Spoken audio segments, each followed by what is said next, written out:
ನಿನ್ನೆ ದಿವಸ Malpe police station ವ್ಯಾಪ್ತಿನಲ್ಲಿ ಒಂದು ನವಜಾತ ಶಿಶು ಪತ್ತೆಯಾಗಿರೋ ಬಗ್ಗೆ ಒಂದು ಪ್ರಕರಣ ದಾಖಲಾಗಿದೆ.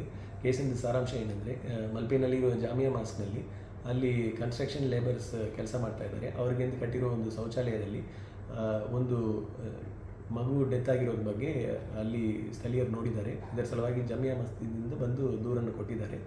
ಈ ದೂರಿನ ಹಿನ್ನೆಲೆಯಲ್ಲಿ ಮಲ್ಪೆ ಪೊಲೀಸ್ ಸ್ಟೇಷನ್ನಲ್ಲಿ ಕ್ರೈಮ್ ನಂಬರ್ 48/25 ಅಂಡರ್ ಸೆಕ್ಷನ್ 94 BNSನಲ್ಲಿ ಒಂದು ಕೇಸ್ ದಾಖಲಾಗಿದೆ. ಈ ಮಗುವನ್ನು ಯಾರು ಬಿಟ್ಟೋಗಿದ್ದಾರೆ ಕನ್ಸೀಲ್ ಮಾಡಿ ಎಂದು ತನಿಖೆ ಪ್ರಥಮವಾಗಿ ಮಾಡಿದ ಸಂದರ್ಭದಲ್ಲಿ ಇದು ಅಲ್ಲಿ ಸ್ಥಳೀಯವಾಗಿರುವ ಅಫ್ರೀನಾ ಎಂದು ಒಂದು ಮೇಜರ್ ಹುಡುಗಿದು ಮಗು ಎಂದು ಗೊತ್ತಾಗಿದೆ. ಅಫ್ರೀನಾ ಅವರು ಈಗ ಅವ್ರದ್ದು ಸ್ವಇಚ್ಛೆ ಹೇಳಿಕೆ ತಗೊಂಡಿದ್ದಾಗ ಅವರದೇ ಅದು ಮಗು ಇತ್ತು.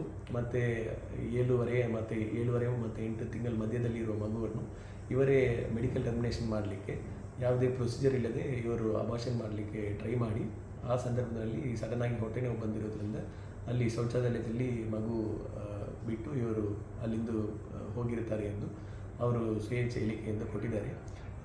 ಇದ ಸಂದರ್ಭದಲ್ಲಿ ಅವರನ್ನು ಈಗ ಹಾಸ್ಪಿಟಲಲ್ಲಿ ಅಡ್ಮಿಟ್ ಆಗಿದ್ದಾರೆ, ಟ್ರೀಟ್ಮೆಂಟ್ ತಗೊಳ್ತಾ ಇದ್ದಾರೆ. ಅವರು ಹಾಸ್ಪಿಟಲಿಂದ ಬಂದ ಮೇಲೆ ಮುಂದೆ ಅವರ ಮೇಲೆ ಕಾನೂನು ರೀತಿಯಲ್ಲಿ ಕ್ರಮ ತಗೊಳ್ಳಲಾಗುವುದು.